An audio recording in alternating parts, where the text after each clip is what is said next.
Tonight's tactical enhancement is a creamy Tasmanian.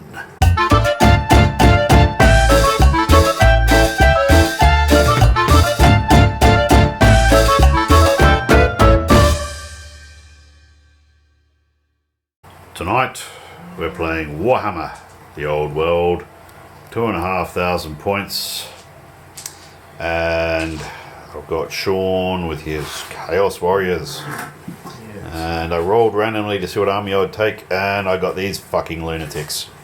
Doesn't bode well for winning, but it should be entertaining. Now, a couple of quick points of interest. The background noise is from the dodgy old rickety blow heater because it's fucking freezing tonight. So we've got the heater going, and I put some terrain on the table that very rarely gets a look in because it makes for a great townscape, but it's bloody hard to actually have a game in amongst all the terrain. So I thought, well, we'll put them out the table. It's been a while. Enough free space over there for people to run about and have fun. Now we're doing a straight up battle line, although we will be getting the new matched play guide soon, so we'll be mixing it up when that lands. Yes. But for now, we're just going to bash the shit out of each other as we do usually. Yes. Very good. Alright, Shaun, talk us through what you got. So we've got 3 units of Marauder Cav. Oh, yes, very good. We've got Javelins and Cavalry Spear, Skirmishing probably, Musician Champion. I've got 40 naked Slanish guys with great weapons. Well, they like them double-handed. They, yeah, so there's a trick. I've got a guy with the Enchanted Aura, so anyone who fights and strikes last if they don't have strike first. And as Slanish, they get +1 to their initiative, so they will actually strike before people with their great weapons. Oh, that's clever. And they got the Scrounge Mass. They get an extra D3 wounds if I pass the leadership movement. Oh, D3 movement, right. D3 movement. Right. So you can actually get them across the board quite well. They're open order, they're not close order, so they can go through trees and not lose the rank bonuses and stuff. Well, that sounds suitably horrific. Well, it's a big unit, so but you lose 1 combat resolution. But they're great weapons, and they got got light armor. 3 units of Chaos Knights with lances. They're just regular and divided. Champion and Muso. I've got 4th level mage, battle standard bearer, 2 chariots undivided, and 16 chosen with halberds. Yes, and some of them look shields. Familiar.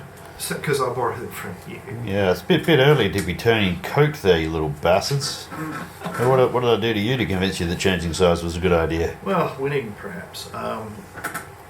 Your army is not really up to speed. You're gonna have to dodge me. This is. Yeah, it's going to be hard work. It is going to be hard work because it's a very fast army. You know, got a lot of skirmishing guys. You do. Cavalry can move through this. Yes, I can. So you don't want to change. God, I don't know what I've done to myself with this. I didn't pick a Harley. Well, I'll make my excuses as the evening progresses, which is pretty much what I normally do. Alright, so I took the crazy Tzeentch list. I've got the Screaming Bin Chicken, level 4, but of course his Tzeentch gets +1 to cast, so all my guys are casting on higher. I've got the Herald, he's running about in his disc, level 3, so he'll also be casting on +3. 2 units of 20 of the Pink Horrors, because you get the rank bonus now and they're close order, and I thought, I'll give it a go, I'll see if I can make it work. They just don't fight in combat. Well, not anything big. They can be a tar pit, but I wouldn't put them in. Yeah. They won't last long against the Marauders or the Chosen. Bog down a chariot. Well, or anything actually. They do have magic and they do get to shoot. 2 units of Screamers, they're entertaining. A unit of 9 of the Blue Horrors just to flesh out the minimum core. Now over here I've got 2 units of 5 and 1 unit of 3 Flamers. And each of the leaders for the Flamers has been upgraded to a Pyrocaster level 3. So we're going to be hocking out a fucking lot of magic today. And I have to try and remember to do it all. And the Observant may notice that this bastard's sword broke off. That's very annoying. Yeah, that's I may have to pin it, actually, to put it back in. Yes, that is, I sympathise. I have. Only today was gluing back pieces that have arms that are broken off. I wasn't expecting GW plastic to break, actually, to be honest. But it's not fine cast. So no, yeah, it's I am pretty surprised. good stuff. Plastic will. I mean, I could glue it back as plastic. What did you do? You must have thrown it at something. What? Oh, it's a very small connection for a very big lever, so while it doesn't weigh much, if it catches on the top of the box it's stored in, then it can bend quite a lot. I think that's what happened. So anyway, I'll stick a bit of metal in there and glue it back together. But anyway, that's right. He now has two hands with which to wield his two-handed Whompy stick. On that note, we should start deploying, and we'll check in after that. Alrighty, it's deployment complete. Alright, Shaun has put down a walloping great big bunch of these fellas over here. Marauders with a mage attached, I believe. No, it's just the general. He's got the Taskmaster's crown, a whip, whatever. It gives him an extra D3 on a, and they've also got. He's a hero. He's a hero. He's an exalted champion. Right. Then we've got all the heavy cavalry, most of the chariots through the middle, with the heavy infantry and column back there, because Shaun likes to advance with column. Yes. And some light cab over here to get between the buildings, and a chariot. And this git here is your level 4, I think he is. This guy. Yeah. Yes. Alright, so that's the oncoming masses. Oh god. Very cavalry heavy chaos army. 30 cavalry units on the Yes. board. 15 are combat effective. That's right. The other ones are. The other 15 are. I use them as ablative myself, but anyway. Yeah. Now, against all that, I have enough stuff over there to be annoying, so he's going to do something to deal with it. Behind those trees there, we have 4 of the Sky Sharks. A little bit of shooters there, fuckwit on a disc over there. And then we've got, I've got most of my weight is over here. Because you kind of need to have this army try and work in synchrony, which I haven't used it in some months actually. So I'm very curious to see how this is actually going to work, or whether it will work. But mostly I'm mucking around in the buildings over there. So on that note, it's time to roll for turn 1. I think I did all my drops first. Yeah, so you get +1. You roll a 6 versus 3. Excellent, we get to go first. Excellent. Okay. Everything will be out of range, but fuck it, we'll have a go anyway. Now. On that note, we'll check in at the end of Gibbering Horde's turn 1.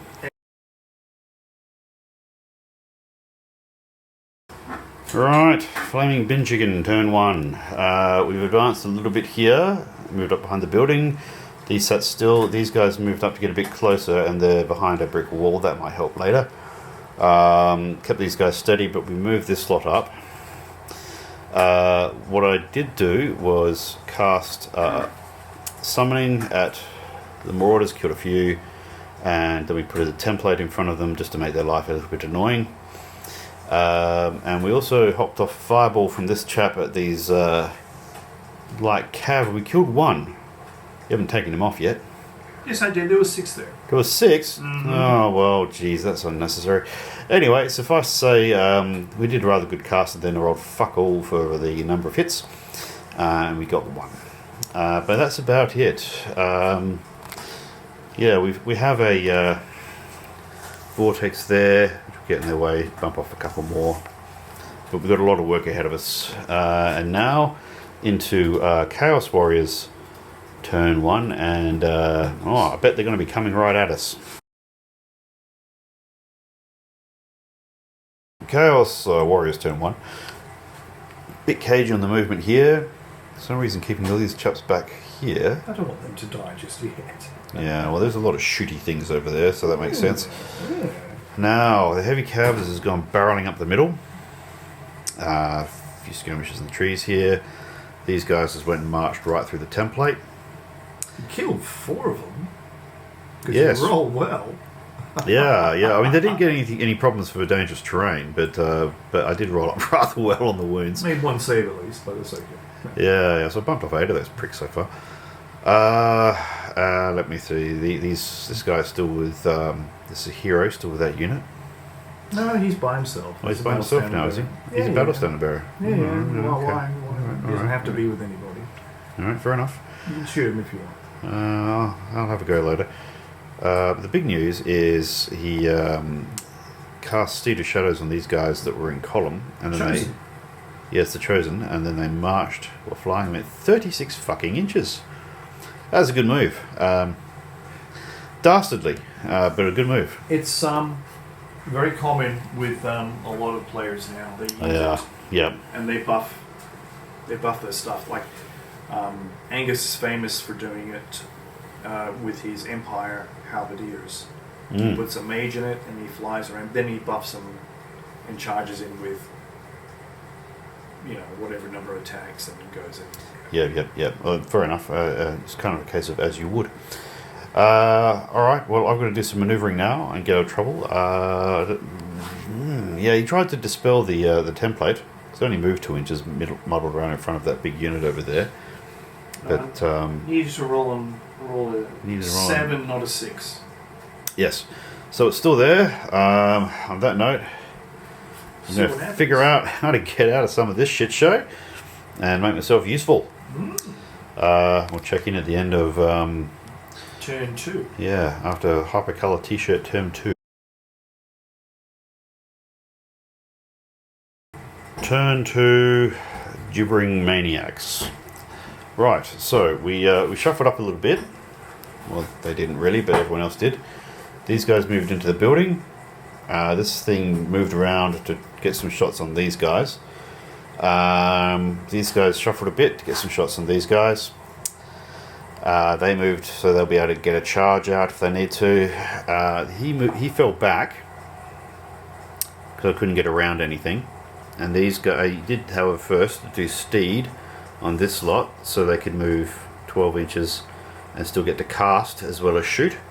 Then we blasted with spells and shooty at them from the flamers and from this guy. We shot at this lot with a whole bunch of things and actually didn't kill any. You killed one. Did I get one? Killed Oh, that's nice. So we ended up dumping a template there right in front of our own people just because it's so fucking annoying with dealing with these guys. Then we went bonkers with everybody around here, shooting and casting spells at this guy. How do you manage to kill this unit? I got 4 out of 5, but he rolled 3 for his morale, so he's going, oh, fuck yeah, I can get all the glory now. I can re-roll that too. Yeah. I wasn't expecting him to take off, but I'm happy I actually killed 4 of the buggers. And I've killed quite a lot over there, but they're immune to panic. They only have armors. They only have toughness 3, armor 6. I know, but They're supposed to die. the casualty pile is the same size as the actual rank and file now. Yes. I'm having fun getting a body count. Yes, because you don't often do that. No, that's right. I don't expect a lot of this army, so only kills a good kill. I can bring goblins. I can bring 200 goblins. You can. Well, that's not fun. That is fun. Because you can't kill them all. Okay, it'd be hilarious to see it once, but that's probably about it.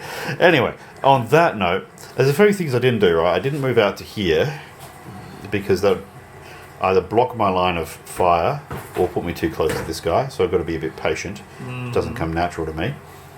And I was going to move around to shoot more things at these guys, but that would have left me too exposed. And I did pivot these guys a bit before shooting and not killing any, not much.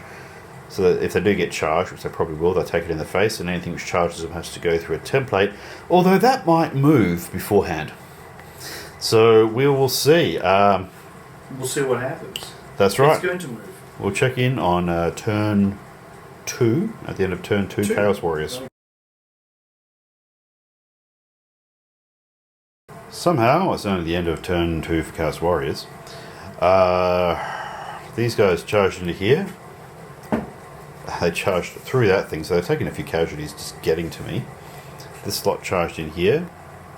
That fellow up there charged the unit of the small unit of flamers.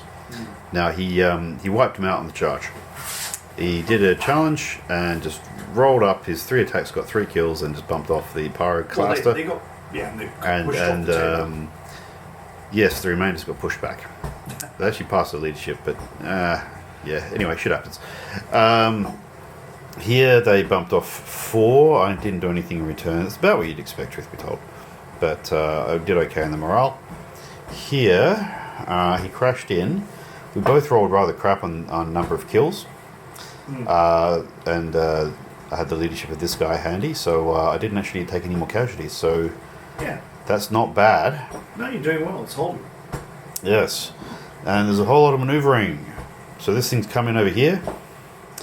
These guys manoeuvred here. This guy's trying to find somewhere to hide. He assures me the bin chicken will take care of him. Indeed. These guys are wondering how to look brave without actually getting killed. Yes. And this lot of closing in makes themselves useful as a second wave. And this lot reformed because There wasn't much left of them. there's not as many of them left. There's 4 ranks, sir. Yeah, so I now have a target-rich environment, and God help us, it's only turn 3. We're going into Demons turn 3.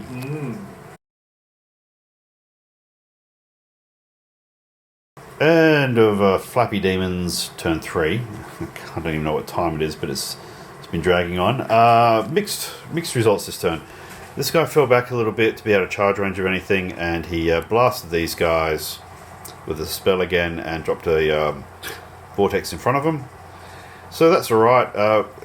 Conveniently I killed 5, and they come in lots of 5 because there's so goddamn many of them. Yes, here lower it down a bit. Yes, there we go. That's how they look. I got rid of one of those off of that unit there. I'm going to kill every single one because they're immune to panic. There's the problems with a shooty army. Thing is, they're enjoying it the whole damn time, the bloody gang-banging incels. Over here, these guys killed the last of the blue horrors. That's to be expected. I did charge in the Sky Sharks into the side of these guys, and then they whiffed. They didn't do a damn thing. And then this lot bashed up on the pink horrors. Did very well, which you'd expect. They didn't do much back to the Sky Sharks, but then they did so well against the pink horrors that I lost the combat so badly that, and then I rolled pretty average for leadership, and it bumped off as many guys as that actually killed just in combat res, including all of the fucking Sky Sharks, so I just lost on the leadership rolls. So that was a bit annoying. I didn't even break off their ability to have the extra rank either. Just one more kill would have topped that off.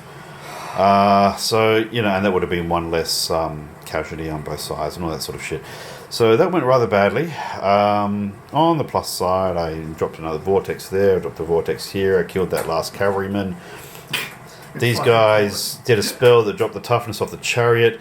We then shot the hell out of it with all sorts of things. It took a lot of doing, but we blasted that thing. So we're getting a few kills in amongst accruing our own casualty pile, which is now looking a bit grim with all those dead pink horrors. See, these fuckers, they deserve to die. They served Tzeentch very poorly. So some things are working, some things aren't. But now into turn 3 for the Chaos Warriors. And the funny thing is, after these guys killed the Blue Horrors, they were positioned to shoot up, to kill the Sky Sharks, if the Sky Sharks had actually still been there. And now they've got nothing to do, and they're going, oh, well, that's not what we had in mind. Oh, that's okay. I'm sure they'll find something else. Yes. All right. We'll check in after turn 3 for the Chaos Warriors. Okay, end of turn 3, Chaos Warriors. Now, this lot charged in against the Pyroclaster and challenged him, and some other chaps. We killed one on the way in, and we killed one in the melee, and they dished out some wounds, so we actually lost by 1, but that was it. So there's now 3 knights there who are getting swamped by flamers. That doesn't look good for them. These guys, unsurprisingly, killed off the last 3 of the pink horrors. I don't think you did anything else this turn. Did you do anything else? We ran out of the woods. We flew the ravaged pleasure seekers of these guys. warrior marauders have been taken out of the pleasure seeking zone of destruction. Yeah. And are now safely absconded after having successfully cast In other words, they got the fuck out of there and stopped getting shot at. Deed of Shadows. Yes. Well, they were told by their master to stop Stop oohing and Stop ahhing. enjoying yourself too much, yeah. Yes, come over here and So fight. there's a lot of chaos stuff coming around here, but a lot of it's riffraff. Yeah, we Yes. get a mostly bashed up bunch of marauders, 3 units of light cav that are not worth much. Chariot by itself, it's dangerous if supported. Really, it's only those knights there that are a worry. And your big bird. These ones here, and the veterans there, but they're not in a good position. So I'm going to have a little bit of a think about what to do next. On that note, we'll check in at the end of turn 4 for the Your turn. questionable 80s fashion choices. Yeah. Turn 4 for the demons. Some things worked, some things didn't. We moved this guy up here. He got his vortex off to pester these guys so they don't charge him as easily. But then when I went to blast this prick, it didn't work at all. In fact, I think you dispelled it. I did. Which is a shame, because there was even odds I could blast that bastard with a magic missile. Possibly. Worth a try. Otherwise I would have been running away with him, and I felt like just going on the attack. Because that makes no sense whatsoever for Tzeentch, but it's fun. We brought these guys around at the march to make themselves useful next turn. We moved these guys up, and we blasted a unit of these guys that was in front of them. Got all but one with the magic missile, which meant we had nothing left to shoot. So Birdie Num Num here polished off the last one with a fireball. Just. We dropped another vortex here from the big bird. That one is there to hopefully collect these guys if they try and charge through. And the pink horrors came marching around, partly because they don't want to get clobbered by this lot if they come around, and partly because they just were out of position to do anything else. Like I couldn't get a charge arc or a shot on anybody. That's it. That's the term. So I blasted one unit and made a nuisance of myself everywhere else. Yes, and the combat killed a. It was a tie. They won on the musician. They did 1 wound to my guys, and we bumped off one of them.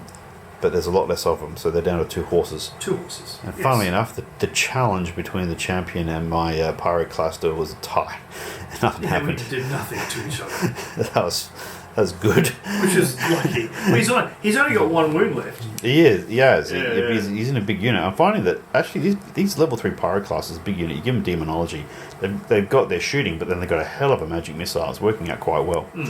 On that note, over to Chaos Warriors turn 4. End of turn 4, Chaos Warriors. We're calling it a tie. That's fair enough. Because it's getting a bit silly. Alright, what happened? He's moved up his battle line here. He moved these guys around. We haven't decided to work out whether or not they could actually charge through the shit house and the narrow space between buildings. I can, because I am drilled, so I can change formation facing. Well, you have to change into a column. Yeah. And even then, there's not really space. But that's an argument for another day, because we're not doing it. It's all very hypothetical. That little bastard there, who I failed to blast last turn, charged into my guy. I shot him on the way in, but then he just rolled up all he needed to kill my guy outright before I'd even fought back. And admittedly, a Herald of Tzeentch is a bit shit in the fight. But he should have lived. Anyway, drizzling aside, he moved this guy up here. Would have been great to have killed him next turn. The cavalry over there charged into my fucking Sky Sharks, rolled up a storm. My Sky Sharks whiffed, got killed, and he overran to hide on the other side of the building from all the stuff that would kill him back. Tell him that you rolled in 11 for your. I rolled because I think you only won by like 1. I did, yeah. But I did 3 wounds. No, I killed 1 and did a wound. 3 wounds. Yeah, so you did a bit of damage. And you did 2 back. You won by 1. So I lost by 1, then I rolled 11 on the leadership. And it's enough to wipe out. This is the thing, when you're using rank and file, you lose a rank, it doesn't really matter. When you're using 40-point beasts and you lose a rank, well, that's a lot of points down the drain. Over here, it was a complete fucking tie again between the Chaos Knights and the Flamers. That once again, nobody wounded anybody. Musician. And the musician called it a win for the Chaos Knights, but I did okay on the morale. So that's been going on for a while. It's just the silliest fight you've ever seen. So there was a couple of things there which were vexing, but I reckon given another couple of turns I could pull it back to a tie.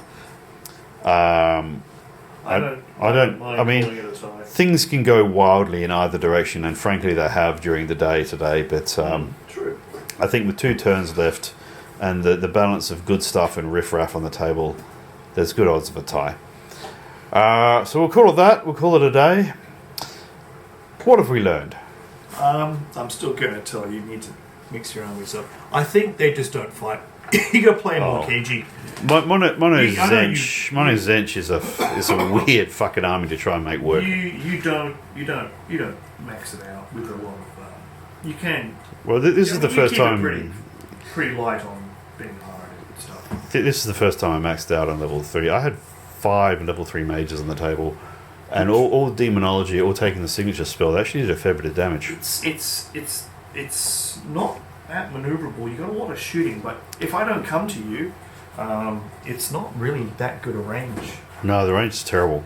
If someone gets a puppet in close to you, your spells are probably going to be really, or has magic resistance. Yeah. You can have a lot of problems. It's not a competitive army, I have to say. It's a novelty army. It is a novelty, and it's quite entertaining to play. Yeah. I still think you should take. I mean, if I took it to a tournament, I'd do so expecting to lose. Take some Juggernaut. Yeah, if I did a... Yeah, you're right. If I traded out some things and put in some Chaos Warhounds as core, because I still need to make the minimum core, right? Yeah, just I don't know what can you take Chaos Hounds in the Demon Army? Oh no, Hounds of Khorne. Oh yeah, for sure. Take those.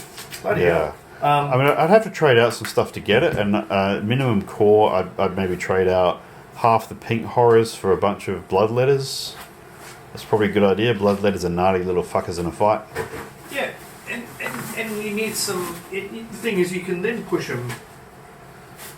Yeah, you want to cover for them. Stick a herald, get rid of the herald on his disc. See, here's the problem, right? Yeah, what do you do? A herald of Khorne in a unit of bloodletters is going to be a good addition to this army, but in order to get that, I've got to get rid of a bunch of other stuff. Mm-hmm.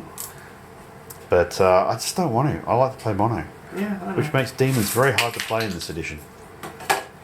If they update the demons rules, it may change it up. It might make these a lot more entertaining to play.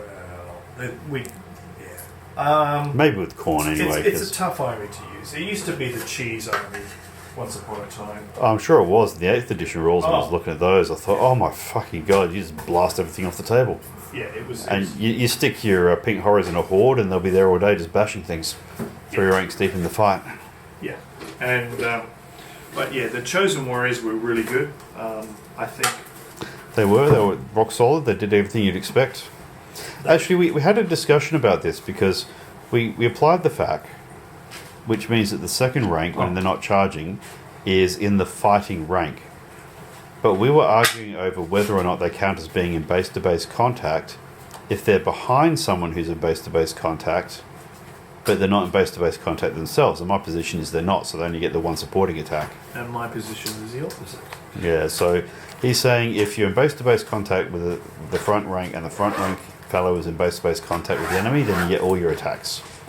I think that's wrong on a strict legalistic letter of the law, but the local meta in our city, our country town, pretending to be a city, is that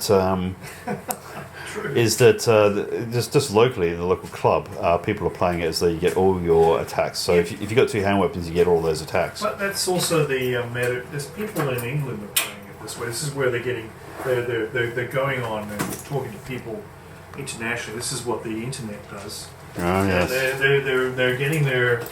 It seems to be that's how people are interpreting it, because it says it counts as a fighting rank, and the fighting rank counts as being in base hand-to-hand combat, which is what allows you to fight. The fighting rank does not all count as being in base contact. The fighting rank differentiates between people who are in base contact and people who are in the fighting rank but not in base contact. I understand the argument. You may be right. Yeah, so it'd be interesting to see if that ever gets corrected or picked up on or whatever's going on with that one. I mean, at the end of the day, with the armies that I've got and that I'm choosing to field, it swings around about, so it doesn't make a great difference to me at the end of the day. But it's a very interesting one to follow what happens with that. I should play with your Dark Elves next game. Yeah, okay. Have a look at the video, the Yes, I know. Rehabilitating the Dark Elves video series. If you haven't seen them, folks, if you're watching this far into the video, that will tell you what I've got in the Dark Elf army that Shaun is going to pitch against me next time. Is that the one you would like me to play against you? Oh, I didn't give a shit. Take your pick. I've got 6 to choose from. Oh, okay. And then after that we can do Wood Elves. Yeah, it'd be interesting to see what you do with them. I don't know if I want to do your Wood Elves. It's kind of Yeah, well, Wood Elves a bit woody elfy. yeah, well, Dark Elves. I'll have a look at your list and see what you've got. I have many things. Actually, No, actually, here's the interesting thing with the Dark Elves. I don't have the things that a lot of people like the Executioners and the halberd wielding guys. Oh, the Black Guard. Yeah, I don't have any of that stuff. Oh yeah. Because mine's a raiding force. I try to theme my armies much God. to my detriment. Gee, you think I'm agreeing with that? But I like it more. I mean, I'm not playing fucking chess. I'm playing a silly game with magical fluorescent birdies that cast fireballs. And we'll try with some scenarios. Yeah, we'll definitely do some of that. So you need core to. So a simple thing is, I think what you divide into 4. Yep. And for example, I would say, if you hold your quarters, you get 50 points. If you hold one of their quarters, you get 100 points. And if you have a baggage train, for example, you can count it. If you capture theirs, it's 100 points or something, Okay. or 200 points, depending on how exciting you want to make it. Yes. These traders are going to have to do that fucking job for me next time. And then you have to be unit strength 10, and this is what's going to make people. It'll balance the game because they have to start taking things that are not just the gimmicky thing that kills everything without even trying. Yeah. So, but my opinion, if you want to have a fun game, is limit everything to a maximum of 350 points. So what that does is elite units are small, because the more you try and juice them up, like Chosen, Right. the smaller it is. So you don't get ridiculous Death Star units. So your characters, you're probably going to be getting Manticores and Wyverns are still pretty strong. I think in a game of 2,000 or more points, it's quite reasonable to have one character on a dragon or something. But it should only be one, and it should really only be in armies of a certain size. If you want to have fun, and I think if you want to build the game, you don't take dragons, because it's just too OP, in my opinion. If you're taking 500 odd points for one character, that's a big chunk of your army. I think it's okay, but it's okay. A centerpiece is a centerpiece, and it should only be a one centerpiece. It's when people start taking 2 of these fucking things that it. Or a Warfire Dragon and a dragon. Yeah, all that stuff. Yeah. So it's my opinion is still just max 350 points out of. You'll get more units on the table. You'll have a more strategic game and a more balanced game, and you won't have to build your list so that what happens if he's got a dragon. I think there's a balance point to be found in these things, but certainly getting away from the extreme end of people just trying to turn it into a more complex version of AOS. Yes, that's the one. Because it's what it's turning into. It's not fun. AOS is the monster mash with all the big characters and a bit of riffraff around the side. Warhammer is rank and flank, and it needs to be. Doesn't mean you can't take a centerpiece. Yes. But correct. a centerpiece is one piece. Yes. I mean, you can still. I mean, if you still got options to take Manticores, and they're pretty good. Actually, a Chaos Lord and a Manticore weighs in about 500 points. It weighs in the same as like a high elf. 130 points. But if you limit it at 350, you can't juice it up. Yeah. And this is what. So you've got a Lord and a Manticore, and you've probably got a small magic item. And it's quite reasonable. It's tough. It's scary. It'll beat the shit out of just about anything. But if it's it can kill it, and that's what you want. You want a game where you're not so disadvantaged that it's just like pointless to play the game. You want to, and you want to encourage people that are new. Yeah, play the game. It's a high commitment game at the best of times, and you don't want to chase people off by showing them how good you are at warhammering them off the table before they've even had a go. And that's what happens with dragons. You don't get a chance. The thing with dragons and flying things is you play the game. If you want to win, you to stop the opponent from having a game, because you dictate where you can charge. Yeah. Look, tournaments like European Team Championships, for example, had a great set of rules where you couldn't have more than a third of your army being shooters, and a whole bunch of other restrictions. No, that's fine. Shooting is not that good. Come on. Well, I think we demonstrated that. I'm thinking more in the principle of it is putting restrictions in place is a great way of forcing you to try different ways of playing the game, which are not as bastardly. And, a tournament organizer can choose which of these to apply for the flavour of the tournament. If you want to have the break the system as much as you like tournament, great. If you want to have a balanced, friendly game tournament, you put the restrictions in place. And if you're playing in your backyard garage as we are, then we can make a gentleman's agreement anytime you want. Yeah, I think it's a more entertaining way with when you have to use your brains for us instead of just going, I'm going to attack with the dragon. I hate games where they win because of list choice. Well, especially to say, can we make that game, instead of like 2,500 points, can we make it 2,625? Because that's what my army list came out as, to have make a killer combo. So you go, oh, okay. Then you field a perfectly normal army and you wonder why it disappears in turn 3. Yes. That's happened a couple of times. It's not how you treat your friends. I can handle, but I mean the problem is I can handle I can play the 2 dragon list, but then I have to take my list building is very restricted if I want to win, because then I can't. Only this will work to a point. Yeah, that's right. You end up playing something which you have to play in order to not get tabled, instead of something that you want to play for a game of shits and giggles over a beer with a mate. Well, so I like to take, a couple hundred goblins, now with the FAQ out, that's actually quite reasonably viable, because if you challenge the dragon out with your goblin champion. Yeah, that'll sort it out in a hurry. Look, you've won combat by... Does that work if they flank charge you? You can still issue challenge. Yeah, so you don't get flank challenge. Well, who cares? Well, I mean, if your goblins get flanked, really, it's not a big deal. Well, it's true. They're only goblins at the end of the day. We don't have to give that much of a shit. A goblin unit of 40 or 32 or somewhere around there is about 150, 160 points with light armor shield. I will do a pure goblin army one day, but it's a couple of armies away yet. I'm doing a game at Dragon's Lair in Drew this week with my 999 point game with 99 goblins. And a giant. And a giant. That's what's gonna fuck them up. It's not nothing because the goblins are not. There's a level 3 mage in there, isn't there? Level 3 mage, a warlord, a battle standard bearer. So it's actually a full army. A pretty solid army, actually. It's a solid army. I've taken it basically so that if I play anyone new, they can see what ranks troops fight like and how it works.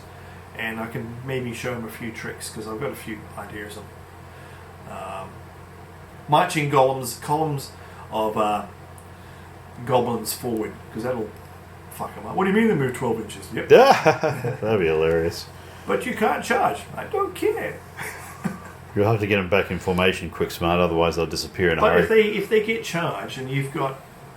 Yeah, there's a few tricks I don't have to put them all in a column. I can put one unit. I can have the general at the back. And he'll have 3 ranks leadership 10. So, sure, they might flee through. What? I have a challenge for you.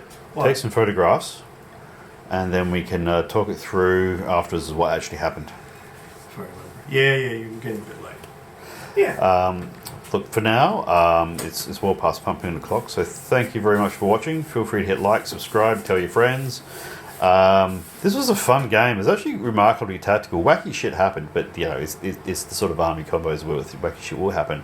But we both played a very cagey game, and I'm happy to see that we're playing much more cautious tactical games, and when we do take chances, there's good reasons for them and all that sort of thing. So our last few games have been a bit more interesting, shall we say. Well, the last one was pretty interesting. That was unexpected. What? I got my generals running away. Well, that's always a good day. Anyway, all right, I'm out of here. time to call it a night.